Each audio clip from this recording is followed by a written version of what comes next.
देखिए, हर युवाओं का सपना होता है कि बीपीएससी क्रैक करे, यूपीएससी क्रैक करे। लेकिन अभी हमारे कैमरा के फ्रेम में निर्भय प्रताप सिंह हैं और ये 64वीं बीपीएससी से अंचलाधिकारी बने थे, 6 बार यूपीएससी अटेम्प्ट दे चुके हैं और अब ये नेता बनने वाले हैं। जी हाँ, सीओ के पद पर रहते हुए इन्होंने तिरंगा यात्रा निकाला, बहुत कुछ सामाजिक क्षेत्र में किए, लेकिन अब नेता बनने जा रहे हैं। जमुई विधानसभा से विधानसभा चुनाव लड़ने वाले हैं। सारी चीजों पर बात करेंगे। सबसे पहले स्वागत है आपका। धन्यवाद आपको, आपके सभी व्यूअर्स को मेरा प्रणाम। बहुत सारे लोग जब युवा रहते हैं, बेरोजगार रहते हैं, तो सपना होता है कि यूपीएससी क्रैक करे, बीपीएससी क्रैक करे। आपका तो सपना भी साकार हो गया था, फिर छोड़ क्यों दिए? देखिए, यूपीएससी और बीपीएससी का इतना बड़ा क्रेज है कि हमारे बिहार में तो लोग कलेक्टर बनना हर घर का एक नहीं होता है, पैशन है बच्चों का।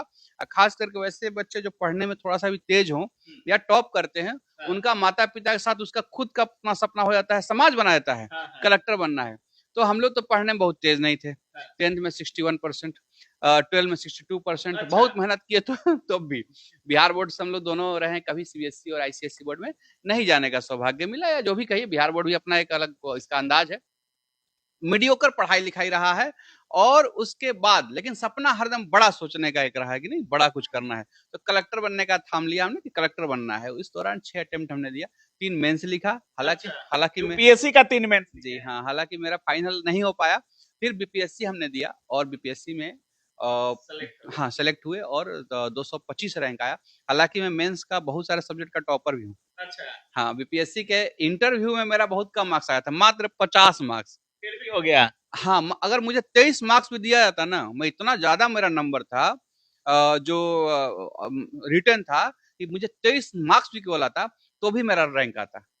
इतना तेज रहते हुए, इतना प्रभावी रहते हुए भी छोड़ क्यों दिए? ऐसा क्या दिखा आपको नेतागिरी में? बहुत लोग कहते हैं कि भौकाल है नेतागिरी। और जैसे ही लोग अगर बात करें यूपीएससी क्रैक करे तो डीएम बने या आईपीएस बने, या बीपीएससी से जो लोग एसडीएम वगैरह डीएसपी बनते हैं, इनका भी एक अलग भौकाल है। ठुकरा क्यों दिए? देखिए, बीपीएससी देने का मेरे पास ऑप्शन फिर से था एसडीएम बनने का। लेकिन मैं जब देखा, देश के विकसित गांव को घूमा, तब मैं देखा कि बहुत सारे जो लोग हैं वो बहुत साधारण व्यक्तित्व के, मतलब साधारण व्यक्ति थे लेकिन असाधारण बन गए। जैसे अन्ना हजारे जी सिपाही रहे, वो आज उनको दुनिया में कौन नहीं जानता है, पद्म भूषण मिला उनको। उसके बाद कई सारे जो हमारे देश के सरपंच, जिनको गुजरात में, महाराष्ट्र में बोलते, उनके गांव को भी मैंने भ्रमण किया। टॉप 20 के गांव को मैं देखने गया था और उनको देखा कि वो सरपंच जो हमारे यहाँ मुखिया बोला था, उनको ही पद्मश्री मिला अपने गांव को विकसित करने के लिए। तब मुझे समझ आया पद का एक लिमिटेशन होता है, व्यक्तित्व का नहीं होता है। व्यक्तित्व तो बहुत बड़ा हो सकता है, पद हमारे अंचल तक या एसडीएम अनुमंडल तक या डीएम है तो जिला तक हो सकता है। तब मुझे लगा कि अब नौकरी दूसरा तैयारी करने की जरूरत नहीं है। अब आप इस नौकरी को एक्सेप्ट कीजिए और समाज में काम करना चालू कीजिए। जब एक व्यक्ति 20 साल में एक गांव का निर्माण, एक पंचायत का कर पाता है, तो शायद तुम्हें 3-4 जन्म लेना पड़ेगा अपने ब्लॉक को अगर डेवलपमेंट करने पर उतर जाए तो, क्योंकि 13 पंचायत था। तो इसलिए मुझे लगता है कि ये सब बहुत छोटा बात है कि प्रताप जी, आप उन क्षेत्रों में काम किए होंगे, उस पद पर थे जो जमीनी स्तर पे काम करता है। सीओ की बात करें या अंचलाधिकारी की बात करें, जमीनी स्तर पे काम होता है इनका। अब जिस तरीके से आप बिहार की राजनीति अभी देख रहे होंगे, कितना भी पढ़ा लिखा उम्मीदवार, लोग बोलते हैं कि पढ़े लिखे लोगों को राजनीति में आना चाहिए, लेकिन जैसे ही बिहार में लोग राजनीति में कदम रखते हैं, सबसे पहले उनकी जाति देखी जाती है। आपको नहीं लगता है? जाति अब जा रही है। जी, जा रही अच्छा। है। अब मैं बताता हूँ। जैसे आप 1950 का दशक देखेंगे, आजादी के जस्ट बाद का, अगला 15-20 साल का, उसमें आप देखेंगे कि नेता ऐसे लोग होते थे जो मोरलिस्टिकली बहुत साउंड होते थे। जैसे उसमें नेताजी सुभाष चंद्र बोस की बात करें, लौह पुरुष की बात करें, डॉक्टर सर्वपल्ली राधाकृष्णन की बात करें, लाल बहादुर शास्त्री की बात करें, ये सब तमाम जो फ्रीडम फाइटर्स हमारे निकले हैं, इनको लोग लीडर्स बोलते थे। वो असली नेता थे। लेकिन दुर्भाग्य हुआ कि 70 के दशक के बाद जबरदस्त गिरावट आया, पावर की तरफ लोग भागने लगे, बदलाव की तरफ नहीं। जो हमारा जो फ्रीडम फाइटर का जो अंदर का जज्बा था वो खत्म होने लगा। पावर होल्ड, अपने बाल बच्चों को प्रमोशन का एक दौर आया। फिर उसके बाद बाहुबली का दौर आया। 80-90 के बाद जब बूथ लूटना स्टार्ट हो गया तो लोगों ने इतना, मतलब मानवता गिर गया, या इतना इथिकलिटी या इथिकल मोरालिटी गिर गया कि लोग बूथ लूट लूट करके, जैसे जो जिनको लोगों को सुधार करना है, समाज का निर्माण करना है, वो चोरी करना चालू कर दिए, बूथ पर कब्जा करना, डकैती करना चालू कर दिए। उस दौरान क्या हुआ कि बाहुबली लोग को लगा कि अरे नेता के लिए हम काहे बूथ लूटेंगे भाई, खुदे काहे न लूट के बन जाए। तो वहां एक नया दौर आया। अब फिर से अभी फिर कास्ट का दौर आया। ये सब दौर आते रहता है, जाते रहता है, लेकिन अब हमारा लोकतंत्र मैच्योर हो रहा है। लेकिन कुछ भी कह लीजिए, बिहार में जातिवाद अभी भी है, आपको भी पता है, वंशवाद, जातिवाद पूरे राजनीति में है।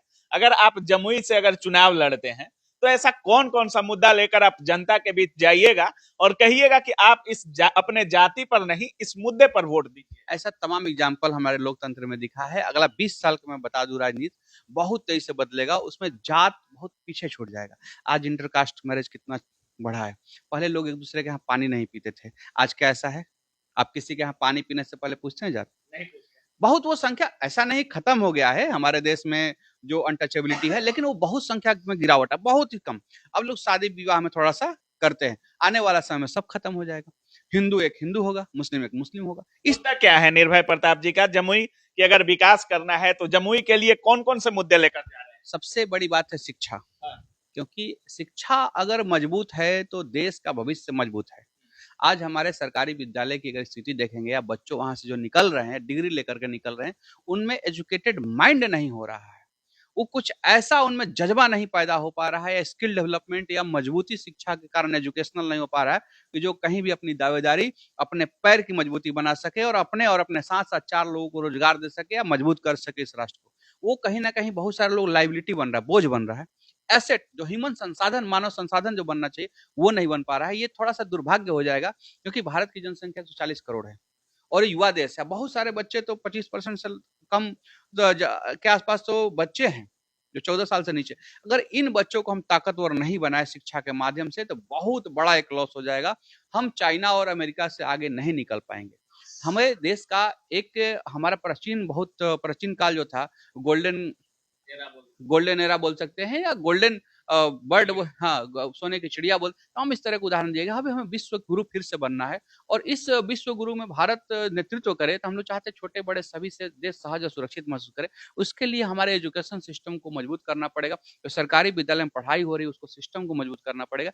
इस पर ध्यान बहुत मजबूती से देना है। अच्छा निर्भय जी, जैसे बिहार में बहुत सारे अधिकारी अपना पद त्याग कर चुके हैं और राजनीति के लालच में, फिर बाद में देखा गया कि उनको पद भी नहीं मिला, और बाद में गाना भी आप सुने होंगे कि जतियो गईल, ऐसे कुछ गाना भी वायरल हो रहा था, उन लोगों पे सूट करता है।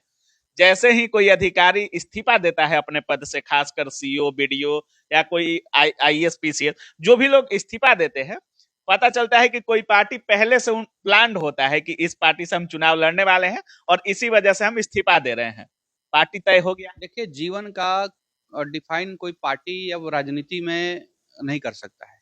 जीवन बहुत बड़ा चीज है, उसमें आपका कर्म बहुत मायने रखता है। आप कौन सा रास्ता चुनते हैं ये अलग बात है। अगर आप विधायक बन करके क्या चेंज कर देंगे, दुनिया को बदल देंगे, भारत के विकास कर देंगे, बिहार का विकास पर अपने विधानसभा को आप क्या कर देंगे? ऐसा नहीं है।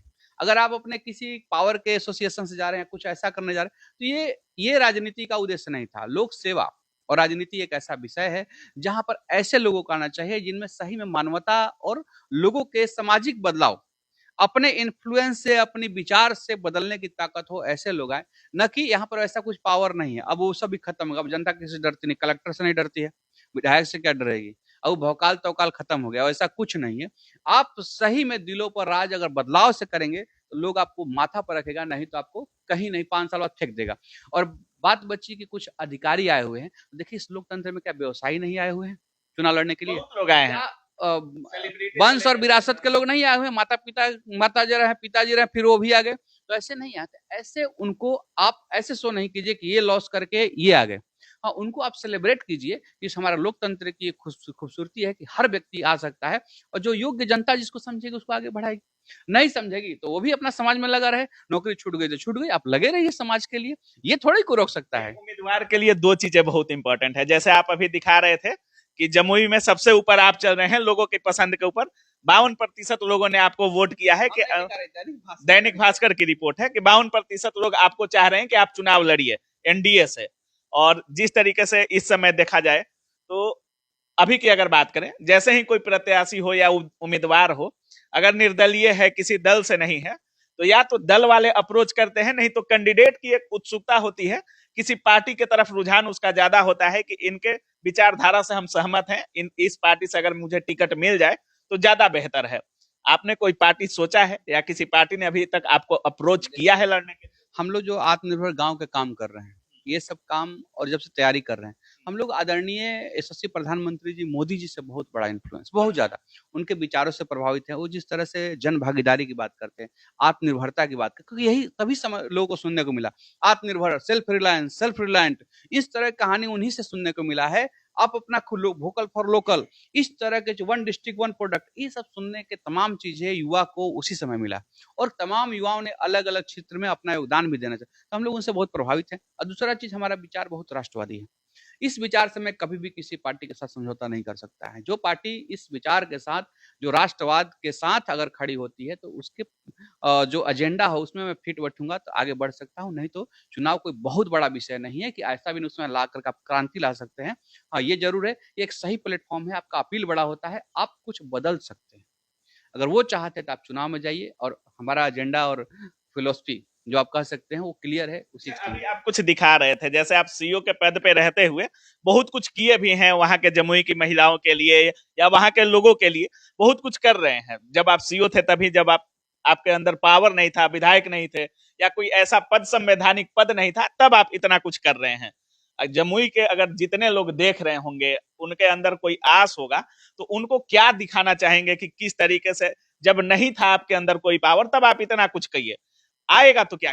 देखिए, पावर इस लोकतंत्र में अब जितने लोगों को जोड़ेंगे, आपकी क्षमता उतनी बढ़ती चली जाएगी, क्योंकि उतने दिमाग आपसे जुड़ रहे हैं, उतना हैंड्स आपके साथ जुड़ रहा है, उतना विचार आपके विचार को अगर गलत आप कर रहे हैं तो आपको सलाह देगा और मजबूत करेगा। मेरा ये मानना है। और जब सीईओ थे तब लोगों को जोड़ने के लिए क्या चाहिए? लोग को जाकर कहिए आपका विचार अच्छा है, तो लोग कहेंगे योगा करने आ रहे हैं, तो वहाँ के लोग आपके इन्फ्लुएंस हो गया आएगा, आपके बारे में सुना होगा वो भी आएगा। तो 6000 लोगों को हम लोगों ने योगा से जोड़ा। अच्छा। इसमें कोई पावर की जरूरत नहीं के लिए भी कुछ किए थे? हाँ, उसमें दिखा रहे हैं।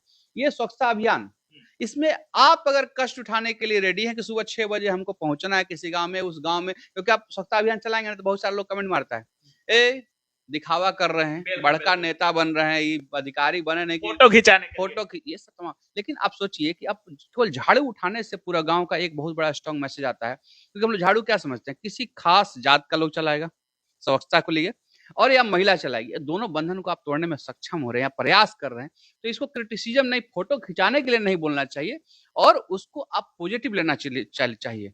लोकतंत्र में तो हर चीज का क्रिटिसिज्म करने के लिए, तो इस लोकतंत्र में आप भी स्वतंत्र है। 50 से ज्यादा स्वच्छता अभियान चला है। कुछ महिलाएं जो बीड़ी बनाती थी उनको हर्बल गुलाल से जोड़ा गया। अब इन महिलाओं को पहले क्या पहचान था, बीड़ी बनाती, अब ये महिलाएं, ये इनका नाम है नेचर दीदी, लोग बोलता है पूरा जमुई में कि नेचर दीदी है ये, और ये अब बहुत बोल्ड हो चुकी है, कितना इंटरव्यू दे चुकी है, कितना अधिकारी पदाधिकारी नेता से मिल चुकी है, कहीं भी अपना जाके बात, कोई घर से जो निकलने में समस्या था, जो रोड पर कहीं भी अपनी बात को रखने के लिए सक्षम है। तो ये सशक्त बनाने में मदद किया है आपने। हाँ, ये मसाला उद्योग है, चिया के लिए हम लोगों ने प्रयास किया, आगे इस पर फिर करेंगे हम लोग काम। गांव-गांव बच्चों को स्कूल में जहां भी जाते हैं थोड़ा सा इंटरेक्ट करने की कोशिश करते हैं, अध्यात्म के बिना जीवन अधूरा है ना? धर्म का ज्ञान होना चाहिए, आध्यात्मिक जीवन होना चाहिए, तब संतुलन आप बना पाएंगे, नहीं तो जीवन व्यर्थ हो जाएगा। ये पेटीकोट का भी 150 से ज्यादा हम लोगों ने लोग जन भागीदारी के लिए मीटिंग किया है, तो इस तरह से छोटा छोटा प्रयास हम लोग किए हैं। लोग आप पर भरोसा करें, जैसे आप अभी जमुई से उम्मीदवार हैं, जैसे एक अधिकारी में और नेता में बहुत फर्क होता है। नेता बदल सकता है, अधिकारी नहीं बदल सकता है, दोनों में बहुत फर्क होता है। लोग कहते हैं कि नेताओं पर भरोसा नहीं होता है, बहुत कम भरोसा होता है। लास्ट अपील क्या करना चाहेंगे जमुई के जनता से या बिहार की जनता से? देखिए, यही तो इस दुर्भाग्य है कि लोग जिस पे भरोसा करना चाहिए उस पर भरोसा नहीं है। नेता अधिकारी के जो अधिकारी है नेता के पीछे पीछे चलता है, वो लीड करता है, नेतृत्व करता है और पीछे से उनकी बातों को फॉलो एग्जीक्यूट करता है। तो अगर ऐसा है तो ये बहुत बड़ा दुर्भाग्य है। कहीं ना कहीं आपके और चुनाव प्रक्रिया में जो आप लोग भेज रहे हैं, वैसे लोगों को आप बदलिए, ऐसे योग्य लाइए, कर्मठ लाइए, जिनको आपको लगे कि नहीं, हमसे हमारा इसका क्षमता है, ये नेतृत्व कर सकता है, हमें गाइड कर सकता है। नहीं तो आपको जब लगता है कि आप ही इससे बेहतर है, वैसे लोगों का कभी मत चुनिए। वैसे लोग आप वंश विरासत की राजनीति को हटाइए, संघर्ष वाले लोग अगर सियासत में आएंगे तो कुछ करेंगे। वैसे लोग को लाइए जो कर्मठ हैं, योग्य हैं, कुछ समझ रखते हैं, विजन जिनके पास हो कि कैसे केवल पुल पुलिया के उद्घाटन तक सीमित न रहे, विचार कैसे बदला, समाज कैसे बदला, इन सब चीजों पर अगर फोकस करके आप चुनाव में नेतृत्व अपने लोगों को चुनते हैं, वैसे कैंडिडेट को, तो मुझे लगता है कि सही में आपके बच्चों का भविष्य और आपका जीवन बेहतर करने में थोड़ा सा प्रयास जरूर वो व्यक्ति करेगा। तो अगर आप भी बिहार के हैं या जमुई जिला के हैं तो निर्भय प्रताप जी विधानसभा चुनाव लड़ने वाले हैं और जमुई से ये उम्मीदवार रहने वाले हैं। बीजेपी पार्टी हो सकती है, अभी कंफर्म नहीं हुआ है, लेकिन सबसे बड़ी बात कि सभी लोग कहते हैं कि पढ़े लिखे लोगों को चुनाव में आना चाहिए, लेकिन वही लोग जब चुनाव में पढ़े लिखे लोग आते हैं तो अपने जाति को लोग आका मान लेते हैं। जाति पात से ऊपर उठिए और एक ऐसे उम्मीदवार को चुनिए जो आपके हित के लिए, आपके बच्चों के पढ़ाई के लिए, आपके परिवार के पलायन को रोकने के लिए काम करे। बाकी जिस विजन के साथ ये उतर रहे थे, अपना विजन सजा किए हैं। बाकी आप क्या कुछ सोच रहे हैं इस वीडियो के बारे में, अपनी राय कमेंट सेक्शन में जरूर रखिएगा। आप देख रहे थे काबिल न्यूज। जय हिंद।